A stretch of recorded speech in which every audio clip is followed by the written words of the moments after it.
Tavaho Vishnu Padaya Krishna Krishna Uttamane Srimate Bhaktivedanta Swami Nityananda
His Holiness Krishna Kshetra Maharaj ki Hare Krishna, thank you all so much for being here. for our weekly Bhagavat Sravana program. We have this every single week, and we're so grateful that you all are here. I wanted to briefly introduce Krishna Kshetra Maharaj. If there's anyone who is not familiar with him, I think you should go up to him.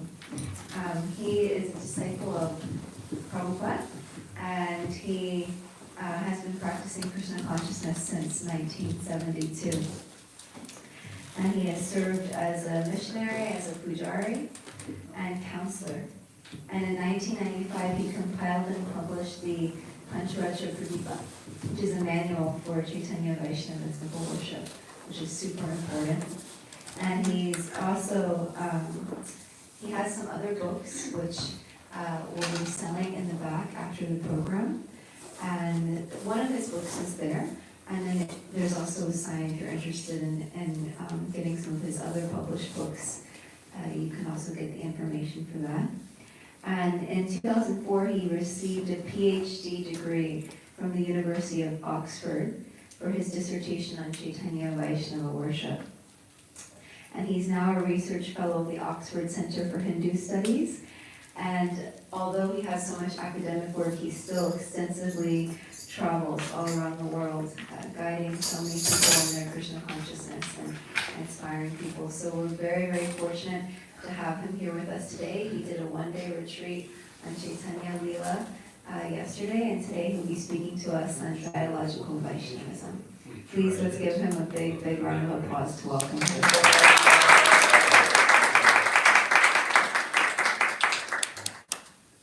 Hare Krishna, thank you, Shankar Mataji, for your kind introduction.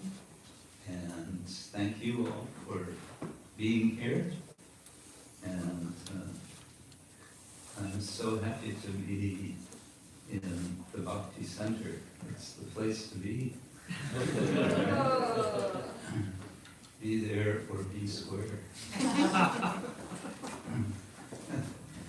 This is where it's all happening. Okay, so without further ado, first I will,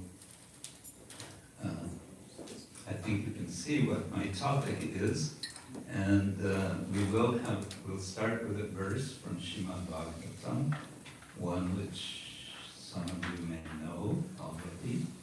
And then I want to launch into this topic ever so briefly. It's a very big topic.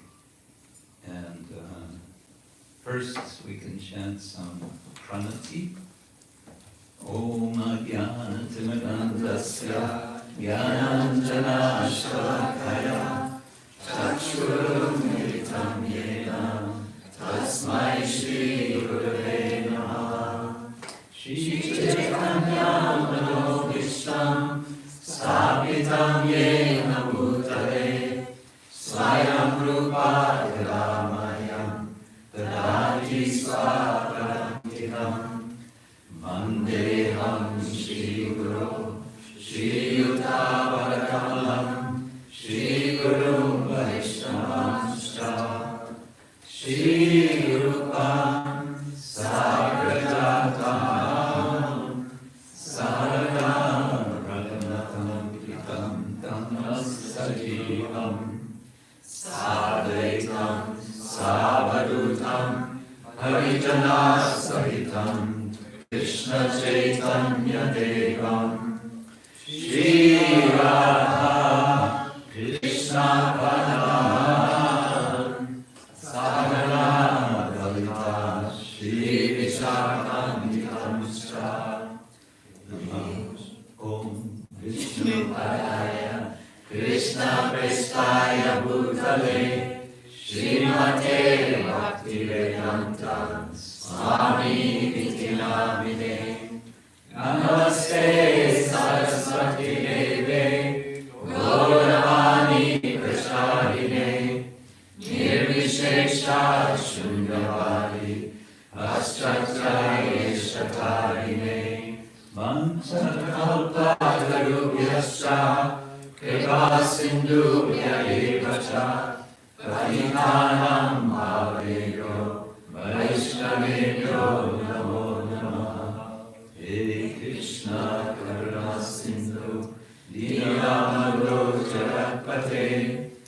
Gopesha Gopika Kanta Radha Kanta Namostute Tapta Kanchana Gaurangi Radhe Vrindavaneshwari Vishnu Sute Devi Pranamami Hari Priye Jai Shri Krishna Chaitanya Prabhu Nityananda Shri Advaita Gadadhar Srivasadi Gaura Bhaktavinda Hare Krishna Hare Krishna Krishna Krishna Hare Hare Hare Rama Hare Rama Rama Rama Hare Hare Hare Krishna Hare Krishna Krishna Krishna Hare Hare Hare Rama Hare Rama Rama Rama Hare Hare.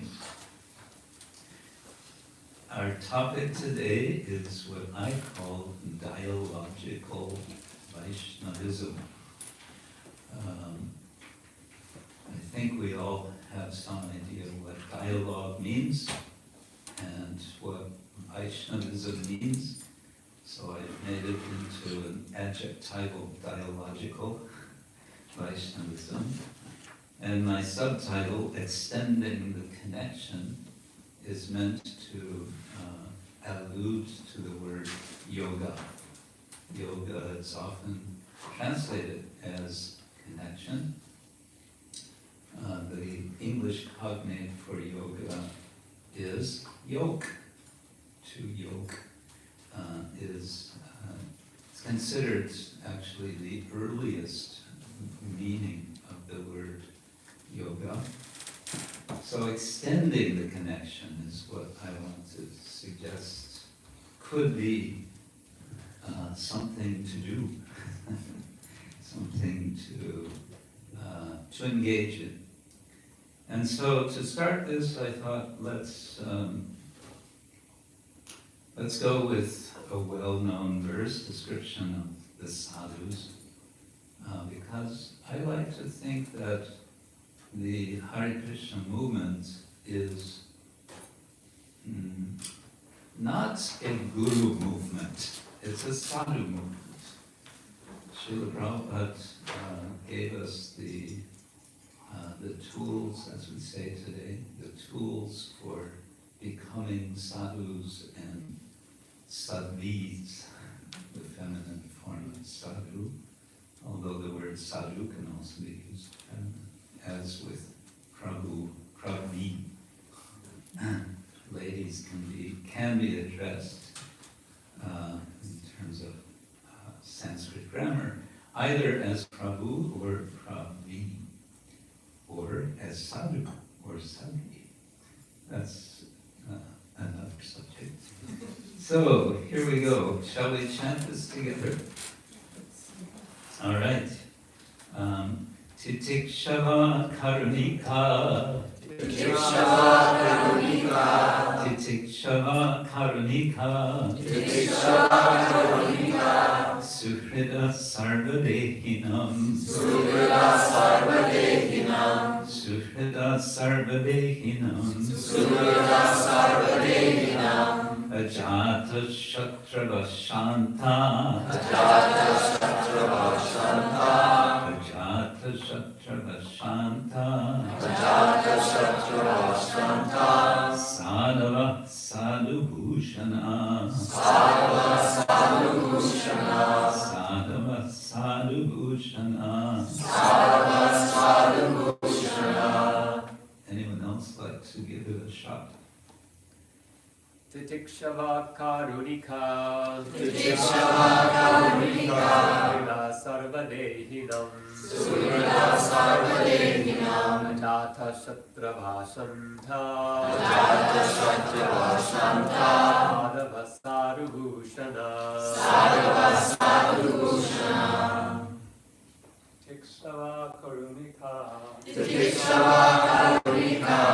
Surya sarvadehinam. Surya sarvadehinam. Ajata Kshetra Bhashanta.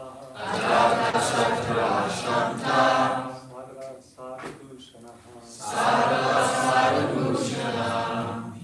Titikshava Karunika Suhrida Sarvadehinam Ajata Shatrava Shanta Sadhava Sadhu Bhushana Some ladies, please. Titikshava Karunika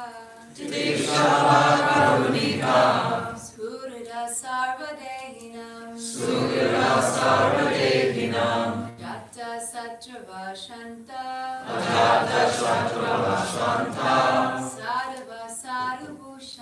Sadhava Sadhu Bhushana Titikshava Karunika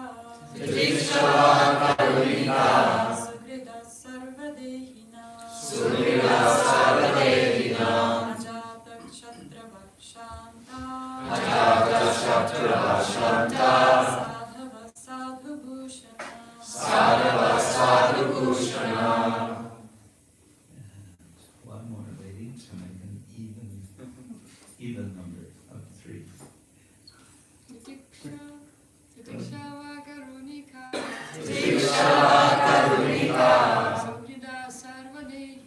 Sugrida Sarvadehina Ajata Kshetra Sadhava Sadhu Bhushana Very good, very good. Translation by His Divine Grace, A.C. Bhaktivedanta Swami, Srila Prabhupada. The symptoms of a sadhu are that he is tolerant, merciful, and friendly to all living entities. He has no enemies, he is peaceful, he abides by the scriptures, and all his characteristics are sublime. It's a very sublime translation, and yet I dared to add a more literal translation. Sadhus have sadhu ornaments. This is sadhu bhushan. They are tolerant, titikshu. They're compassionate, karunaka. They're dear friends to all embodied beings, surit, sarvadehinam. Having no born enemies, ajata shatru, and they are peaceful. So, this is a kind of, we could say, a definition of sadhu. What is a sadhu? If anyone on the street asks you, what is a sadhu? You'll immediately know what to answer. Of course, a lot of people on the streets of New York are eager to know what is a sadhu. Maybe not yet. Only time separates us. They will all be lining up at, what is this, number 25? First Avenue. Yeah. Yeah, so this gives some nice, it gives a sort of very brief portrait. And what I want to suggest is it gives a very general sense, a non-sectarian idea of a sadhu. And that pretty much sums up my whole point today. Are there any questions? So, it is an aspiration, I would say, for those who take up spiritual life, those who practice yoga, broadly speaking, and more specifically, bhakti yoga. It's an aspiration. We want to cultivate sadhutva. This is the abstract now. Sadhutva. We want to be sadhus, not because we want some reputation. Oh, there's a sadhu. That's not the point. The point is to be all that we can be, and I believe believe much is encapsulated. Much of what we all aspire to be is encapsulated in this expression sadhu. One of the meanings of sadhu also is good. And it's sometimes used as an exclamation when someone makes a very wonderful activity of any sort. If someone does a wonderful performance of any sort, then instead of bravo, bravo, one says sadhu, sadhu. Or if one says something very insightful, then one may respond, sadhu, this is a sadhu. So I think this is a kind of aspiration for us to be sadhus, to act as sadhus, to think as sadhus, to feel as sadhu, and to recognize, to be able to recognize sadhutva, goodness, very broadly speaking, but sadhutva in others. I think this is, well, yesterday we were, of course, going through the Chaitanya Charitamrita. I like to think of this very extensive work, the Chaitanya Charitamrita, also as an important, as I said yesterday, monumental work of sadhutva, by a great sadhu, about sadhus. So that was yesterday's topic. I won't review that now. So what are these, as Prabhupada calls them, symptoms? Titikshu, tolerance, compassion, karunika, being a friend to all embodied beings, suhrit, sarvadehinam. Deha means body. There are other words in Sanskrit, sharira. Sharira means that which collapses. We all have that. We're all walking around with shariras, and they're all going to collapse one day. But deha, I think, has a more neutral sense. And it's often associated with the sense of that which is occupied. So within the body there is someone. And so one who is occupying a body would be called a dehin, which in the nominative becomes dehi, and then the plural genitive, it becomes dehinam. So of embodied ones, how many embodied ones? Sarva dehinam, all embodied ones. So every embodied being is included. And the word surit is often translated friend, as Prabhupada does, friendly.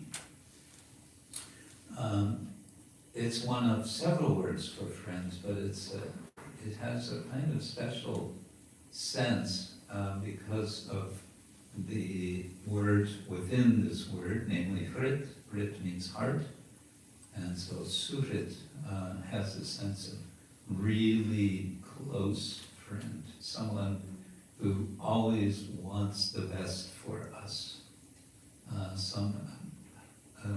A heart friend, we may want to say, as opposed to a bandhu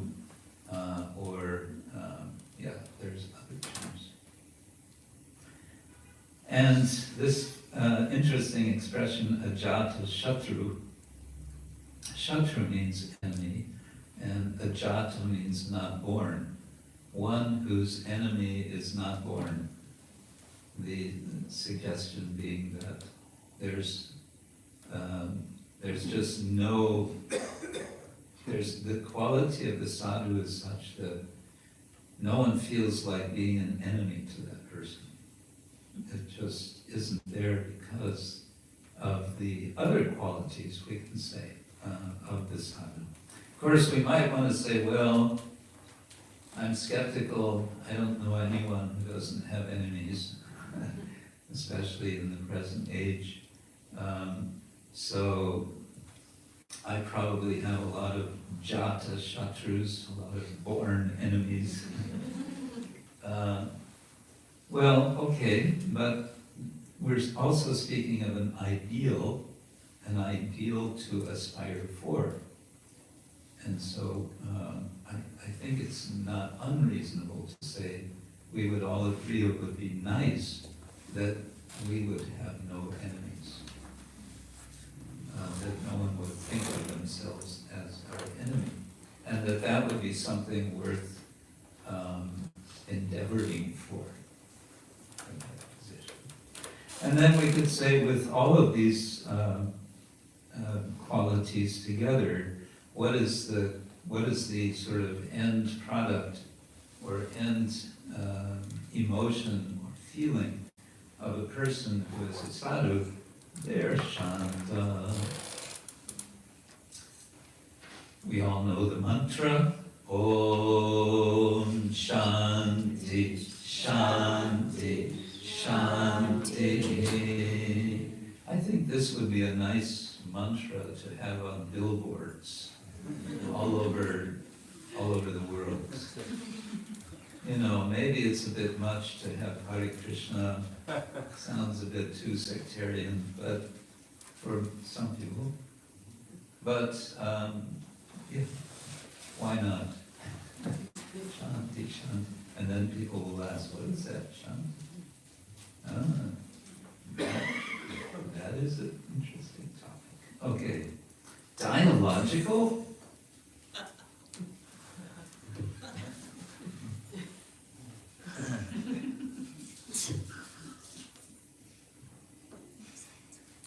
Yoga,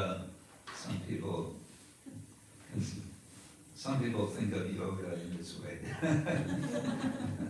Right? And the cartoon sort of indicates we're all distracted. Yoga is about, among other things, yoga is chitta vritti nirodha. You could say it's about getting undistracted.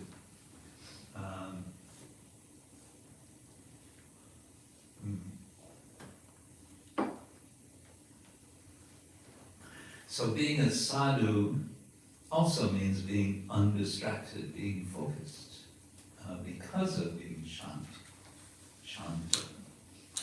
When one is not disturbed, also Krishna tells us in the Bhagavad Gita, there's no question of being happy without being peaceful, he says. He says it rhetorically, what is the question of being happy without being peaceful? Distraction. Devamrita Swami, he talks about weapons of mass distraction. Right?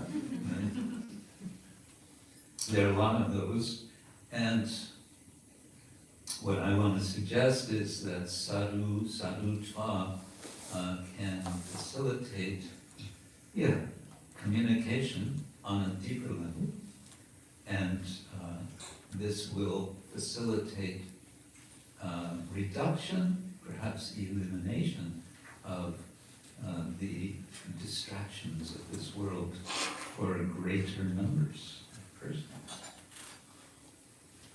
And so I think it's nice to think,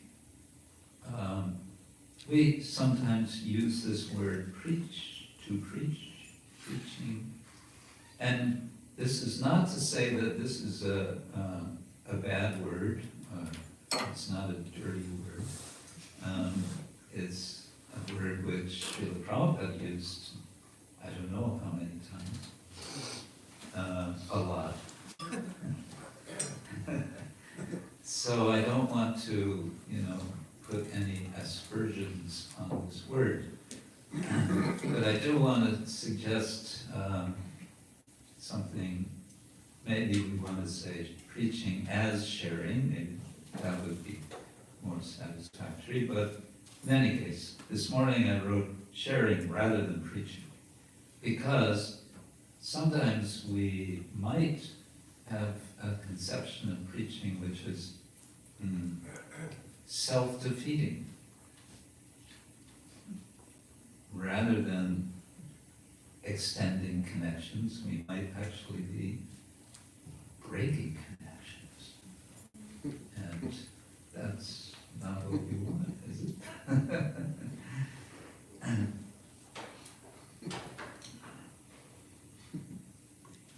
Little bit of imagery to perhaps stir our imagination. I think this is the banyan tree at the Adyar Library, the Theosophical Society south of Chennai. Yeah, we all know what a banyan tree is. It has it seems to have lots of roots. So I thought this is a nice image for us to reflect on in relation to the idea of dialogue. And we have a verse from Krishna in the Bhagavad Gita, Aham sarvasya prabhava matta sarvam pravartate. Now some could take this in a sectarian way, because Krishna is saying everything. I am the Prabhava, I am the Prabhava of everything. I'm the master of everything. Mattaha, from me, sarvam pravartate, extends out,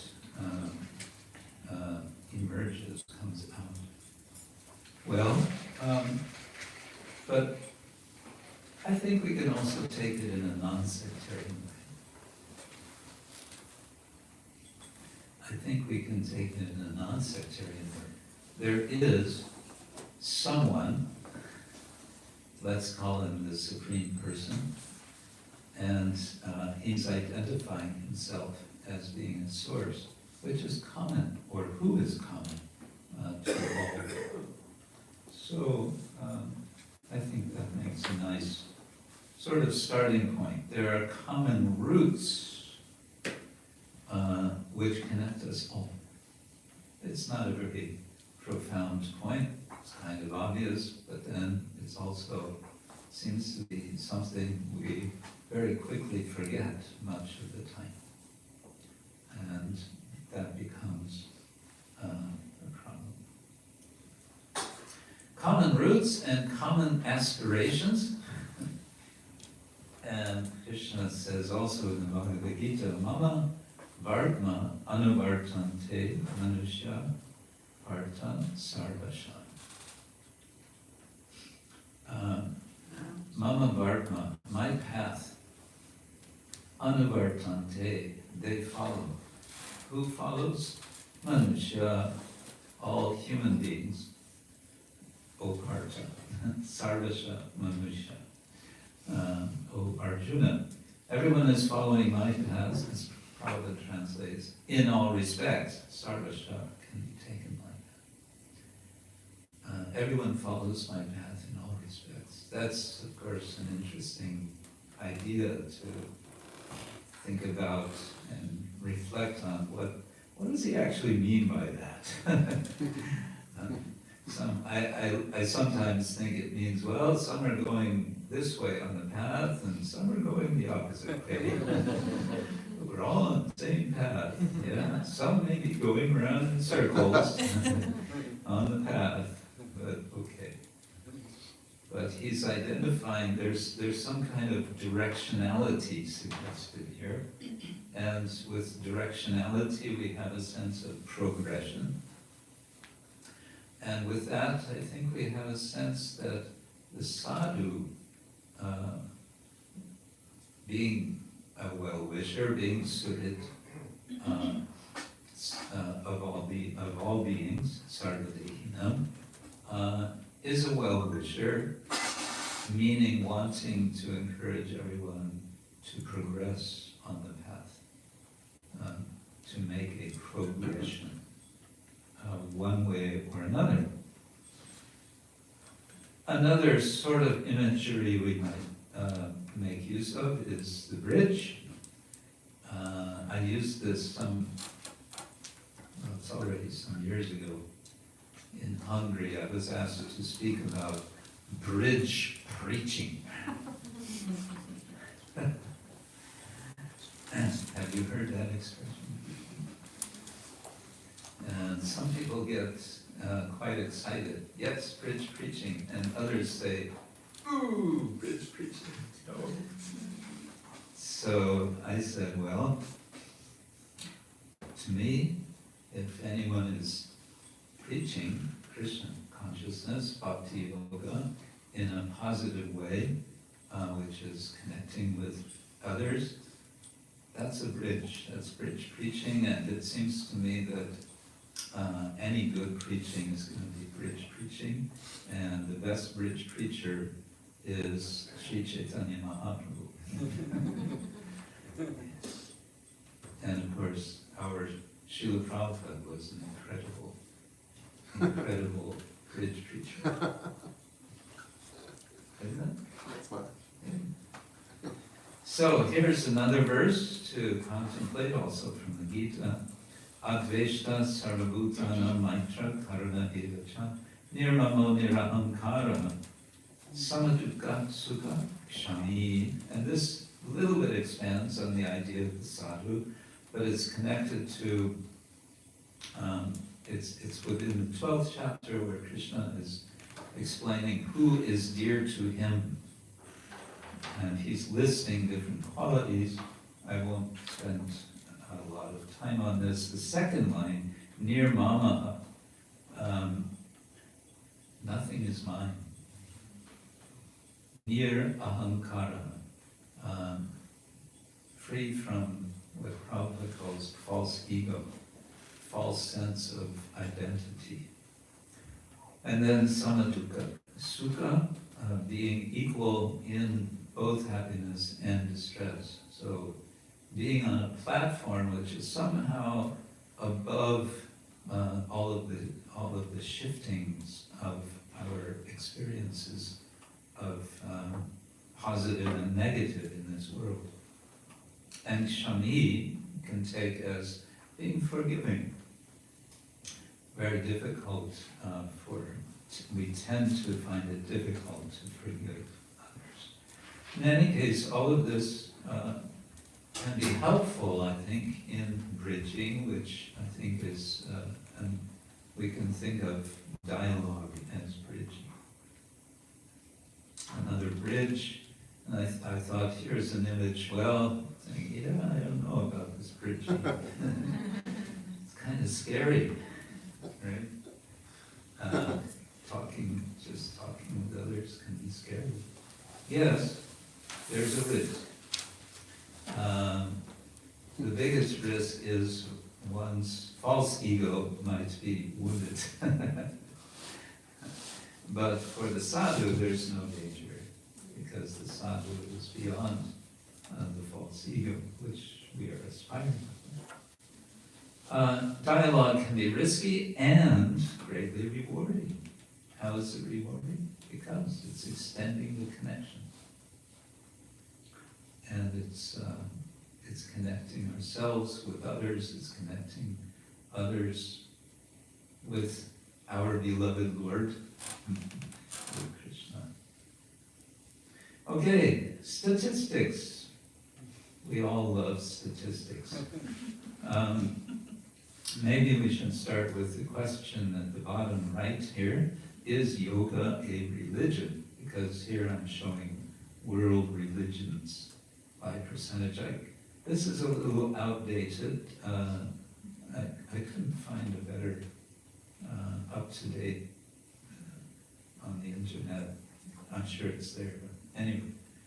So the main point I want to make from this is the vast majority of people in this world feel some sort of commitment. They identify themselves with one or another quote-unquote religion or religious tradition, each of which, of course, has any number of variations any one of these. I was asked some years ago, already so many years ago, I was invited actually to teach a course at the University of Florida, and the course I should teach was called Religions of India. And I thought, Religions of India? Oh my God. There's so many religions in India. Where to start? There's, So, okay, it's not about the numbers here so much, but it's, well, there is one section that says other religions, 12.48%, and then non-religious, 14.09%. I think that could be contested. Yeah. Because, why? Because Krishna says in the Bhagavad Gita, Shraddha mayo ayam purusho yo yak shraddha sa eva sa. He says everyone is chock full of shraddha, of faith. Shraddha maya, not maya, but maya. Shraddha mayo ayam purusha. The purusha is shraddha maya, is full of faith. Everyone has faith. You will ask, even the atheist? Yes, even the atheist. What is their faith? Their faith is that there is no God.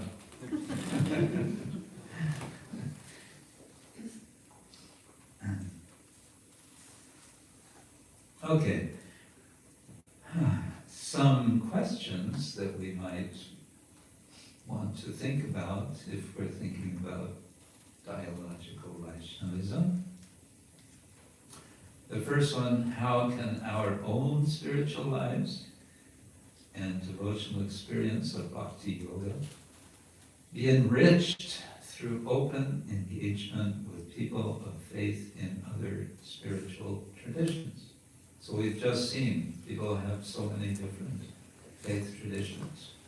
And we might ask how our experience, our own experience, might be enriched by engaging, again, not preaching, not finger waving, you're all going to hell.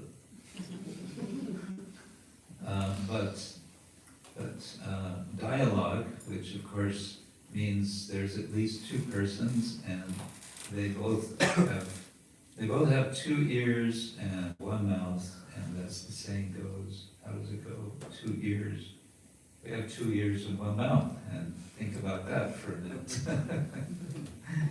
So this I'm just raising as a question, suggesting, of course, that our devotional experience in Bhakti Yoga just might be enriched. It might become deeper. It might become more satisfying to the heart. And then turning sort of to the, if we want to say, outreach direction, the first question is a kind of in-reach question.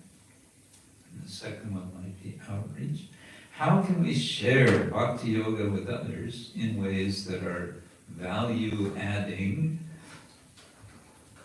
for persons of faith, thus pursuing genuine friendship and cooperation for fostering spiritual uplift of all?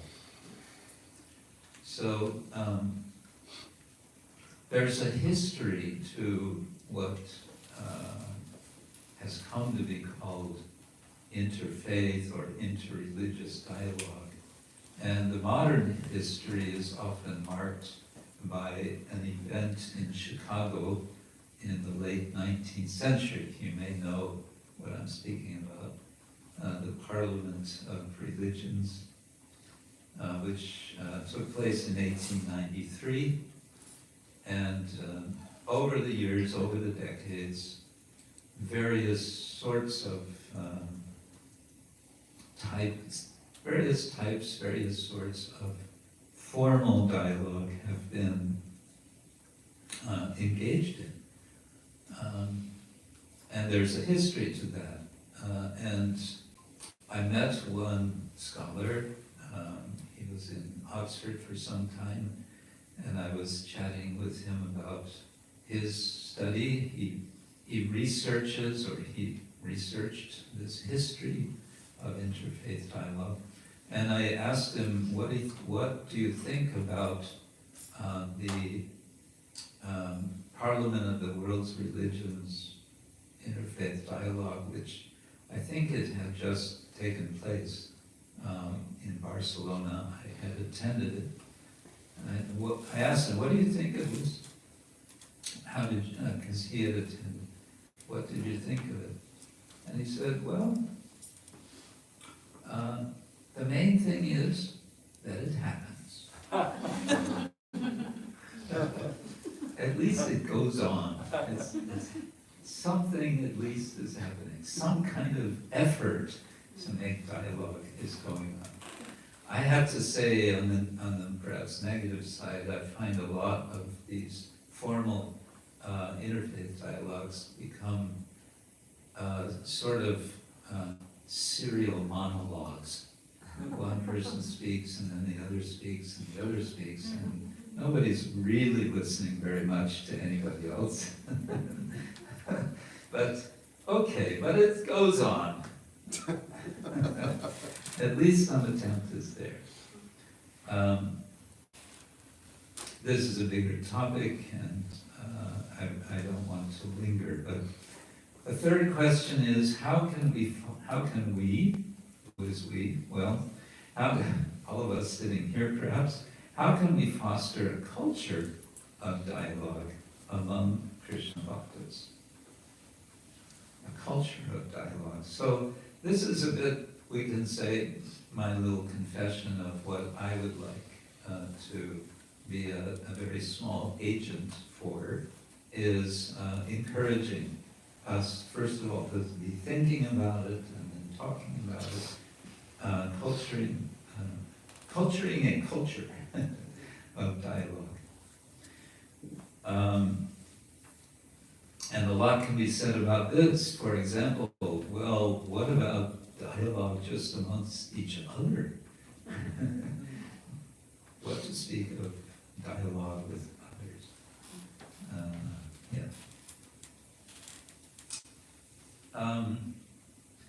Someone who likes to think in precision terms might want to have a definition of dialogue.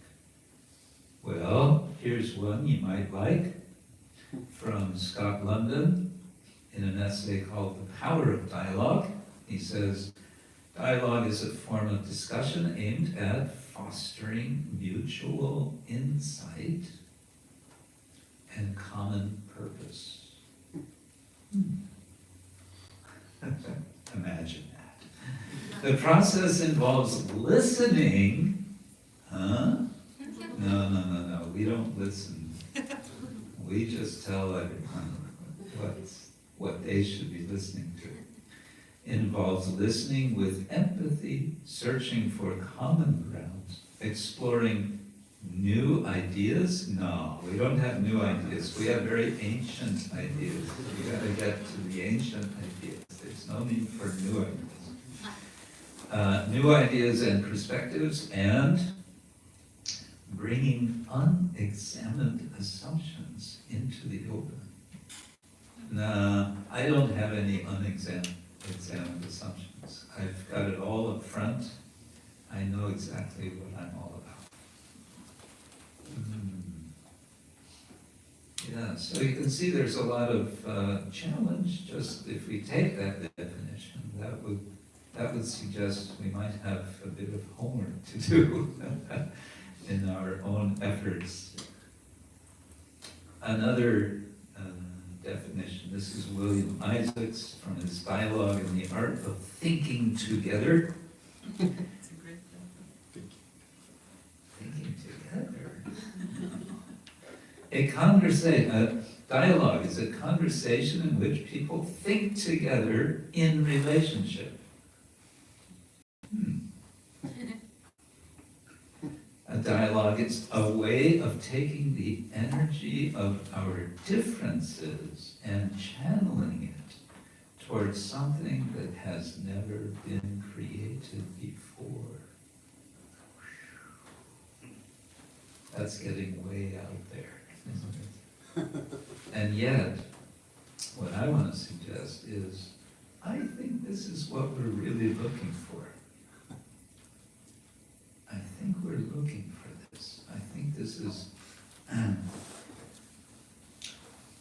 is where the excitement of what Srila Prabhupada so many times called Krishna consciousness is to be found, and which Shyamasundar Prabhu emphasized so much in his 3-volume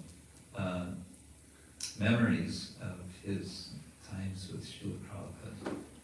What is the book called?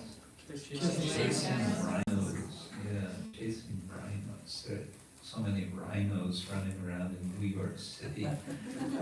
Chasing Rhinos with the Swami. He emphasized the adventure. Isn't it? The adventure of Krishna consciousness and bhakti. Where does that adventure come from?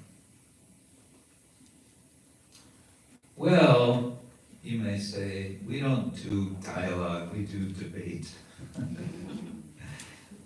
If at best we're going to talk with someone, it's going to be a debate, it's not going to be dialogue.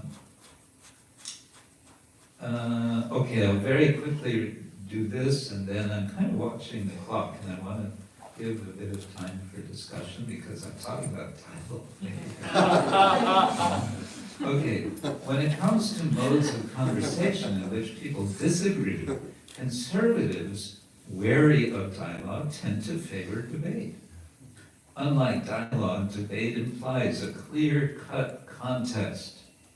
You make your best case, I'll make mine, in which, in principle, one side wins, as the lawyers would understand very well. The social benefit of debate, say its advocates, is that a vigorous contest of ideas is the best and perhaps only way for society to find the truth. So that's a kind of, maybe that could be taken as a purva paksha to what I'm suggesting we want to do, dialogue rather than debate. But I'm going to just leave that hanging and come back to our tradition, ever so briefly, to say what might be the basis within our bhakti tradition, in particular the Gaudiya or Chaitanya Vaishnava tradition, for what we're calling dialogue. And I want to suggest as a starting point, again from Chaitanya Charitamrita, the description of Chaitanya Mahaprabhu's meeting with the Chankaji.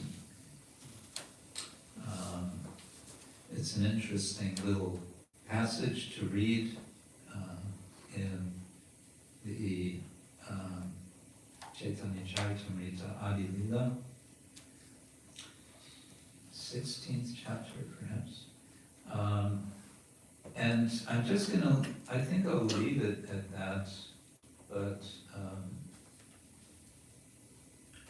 I will also just say that there is reason to appreciate that in our later tradition, beginning with actually Bhaktivinoda Thakur, and Bhakti Siddhanta Thakur, and of course our Srila Prabhupada, Bhaktivedanta Swami Prabhupada. I believe we can find also elements of what we are thinking about here, what we're calling dialogue. Although one might want to say, well,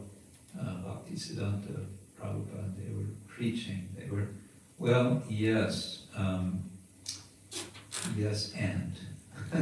Yes, and. So I think I'll leave it at that and see if there's any comments or reflections from any of you, from the lawyers perhaps, first. Yes, I have a few Maharaj. Some maybe, the first, thanks. Right, these are probably like, you may find them like short question and answers. So you were talking about Ajata Shatru Maharaj, and so you were explaining how, how is it possible, this definition that someone has no enemies seems ideal. Perhaps another way to explain how this is a possible meaning for a sadhu is to have no enemies from the perspective of the sadhu himself. yeah. He sees no one as an enemy. He sees no one as an enemy, excuse me, even if they see him as one. After all, Hiranyakashipu found Prahlad, who was the greatest of all sadhus, as an enemy. So I was thinking that was one explanation. Yes, thank you, that's good. I had a question, no, I lost my spot. I remember this one. I had a question about, you were explaining the definition of suhrit. You were explaining the definition of suhrit, and towards the end, before you moved on, you distinguished it from the meaning of bandhu. But I wanted to know what the distinction is. You moved on without providing that. Would you please? Okay, put me on the spot. Bandhu, my understanding, it's generally associated with a friend who is more, it's a relative. It's someone who's kind of maybe a friend relative. So a relative may or may not be a real well-wisher. You know.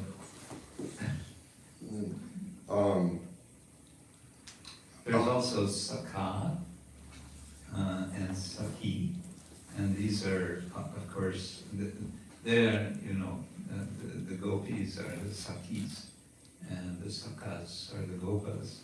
So they're companions, and certainly they're very close friends, but whether we can say, more close than a surit, I don't know, but and then there's mitra, from which we get maitra, friendliness. And I think that's a kind of broader term. That's my understanding. Maybe I just do one more fast one, then I will talk further.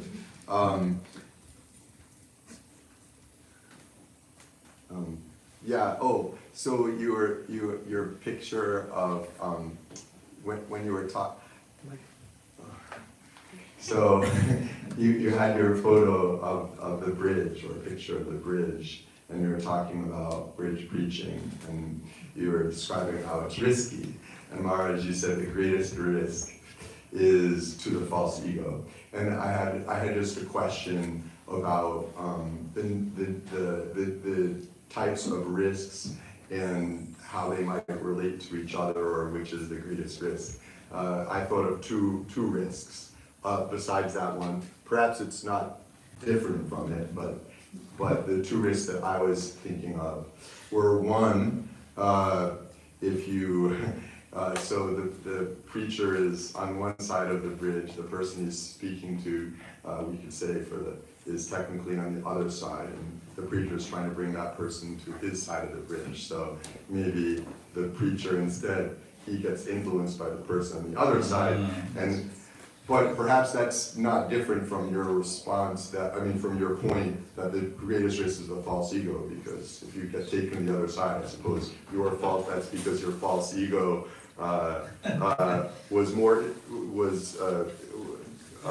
covered your mind more than Krishna's, giving into Krishna's intelligence. A longer discussion, because I give seminars on this, which go over a few days, and we get into all of that. Oh. Okay, and I'll mention one more risk, and you don't have to comment. And then the time will be up. Okay, that's enough, yes. Krishna, Yes. can you explain what you mean by sharing bhakti yoga? Because I was kind of understanding that we don't own bhakti, or bhakti is Yeah. just It's in there. here. So when you say we're going out and sharing bhakti yoga, I think the first thing that comes to my mind is maybe going out on Harinam or book distribution. Yeah. But I guess I just don't really understand what it means to share bhakti yoga. You're right. It's about going out on Harinam, certainly, and all the things that we do. This is certainly sharing. And I think what I want to say is, can we stretch the envelope? Can we push the envelope and think of and find more ways to share bhakti yoga? And put a little more emphasis on the notion of sharing as a kind of two-way thing instead of a one-way thing. That's all. Thank you. That's the short answer. Foolishness.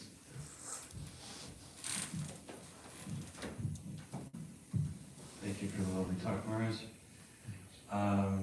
Just a little thought on sort of a historical reflection to make sense of what seemed to be perhaps contradictory elements of our own tradition with acharyas in our line, especially from, well, I mean, you could look at the whole line.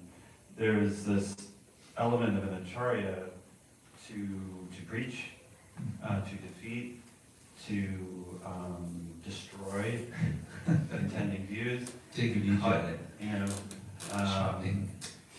but they're doing this in a way that actually is a thing of yoga, is a thing of compassion, is a thing of Yeah. love and truth.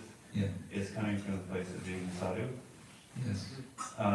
But then there is also, with those acharyas, and then within our tradition more broadly, this whole enterprise of being a sadhu who's having dialogue, and maybe not cutting and chopping and clearing and preaching. With shitty. Yeah. And so both somehow simultaneously exist. They aren't necessarily contradicting each other. Yeah. So I just wanted you to maybe elaborate a little on, or comment or object or whatever. Within the next 15 seconds. Yes. Well, I think you've brought up the appropriate point that, yes, there's also the cutting, the chopping, the speaking strongly. All of these things are there, and as you said, they don't have to be either or. And I just want to call more attention to the or. There's the either and there's the or, and here I'm talking about the or. And if we can, engage more in this sort of mode, I think it will be for all of our benefit. And it's an art, and there's so much we can learn to do this sort of thing. It's an art, it's a skill. It's also, I think, a matter of becoming literate of other traditions, to actually learn about them. There's so much to be said, but the time has come when we say thank you all very much for your kind attention.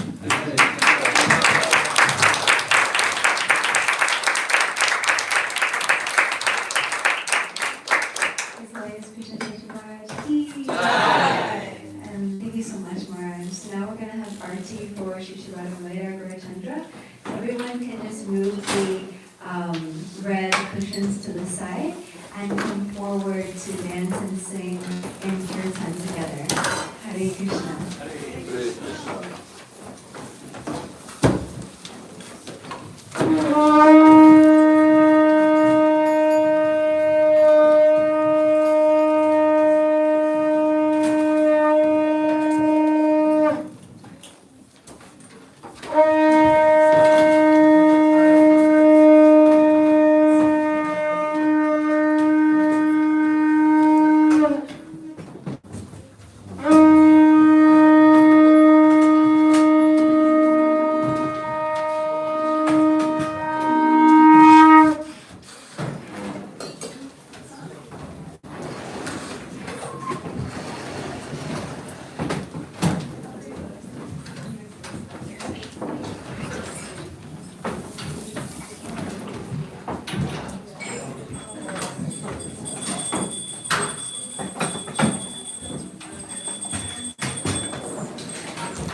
Devi Uravani Prachahani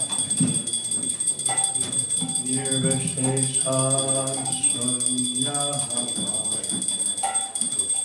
Satyani Sutta Amen.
Krishna Krishna Hare Hare Hare Rama Hare Rama Rama Hare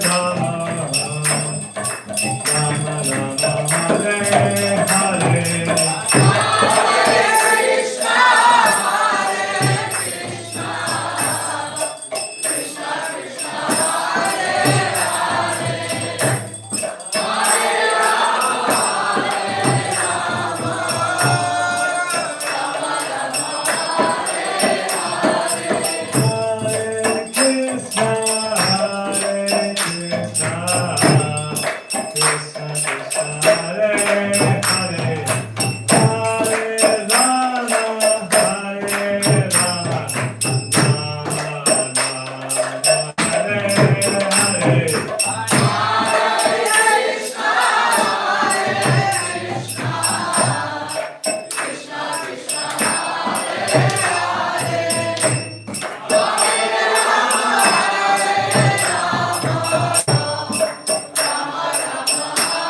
Bhagavat Swami Sila Prabhupada ki. Sangha Chaya Prabhupada ki. Sangha Prabhupada Chaya. Sangha Shishimad Swami Vishwabhakti Siddhanta Saraswami Goswami Maharaj Prabhupada ki. Ananta Koti Vaishnava ki. Nama Chaya Sangha Chakra ki. Yamsika Shri Krishna Chaitanya Dhanam Shri Veda Radha Shri Krishna Gaur Bhakti ki. Shri Radha Krishna Gopa Gopinath Sravana Radha Kundi Yuga Puram ki. Vrindavanam ki. Navadik Maya Puram ki. Grand Puri Dham ki. Gangamaya ki. Yamunamaya ki. Tulasi Devi ki. Bhakti Devi ki. Samaved Bhakti Devi ki. Gaura Puram. All glory to some of the Lord. All glory to some of the Lord. All glory to some of the Lord. Glory to Sisi Guru. Govinda.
Thank you so much.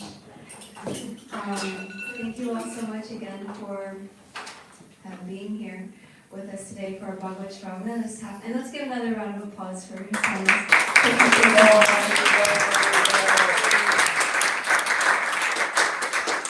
I'd like him to come back to Bhakti Center and say Hari Bol. I did this to him yesterday too. So next week will be Jagannath Priya Prabhu speaking, our very own Jagannath Priya Prabhu from Chowpatty, who is staying with us at Bhakti Center. And we have some festivals coming up as well. On Saturday, October 28th, which is the first day of Kartik, we're having a festival to celebrate the anniversary of the installation of Gaurachandra deity here. That's happening. And then we're also having on November 12th is Diwali festival, 5 to 9 p.m. in the evening. The 13th is Govardhan Puja. And yeah, we'll have festivals all throughout Kartik. So thank you all so much for being here. Please stay. We have a beautiful feast served in the back for all of you all. Make a donation if you can.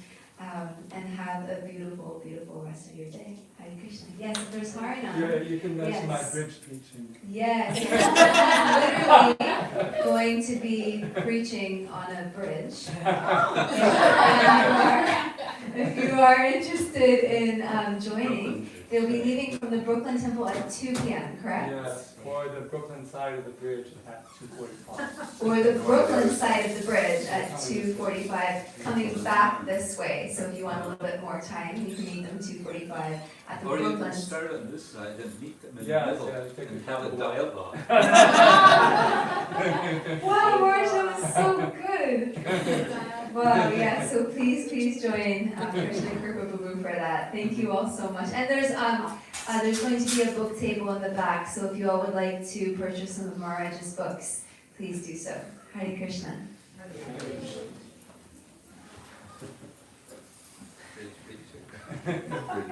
I got it from Harinam Richie. They put a picture there of Harinam on the bridge, and it's a real bridge.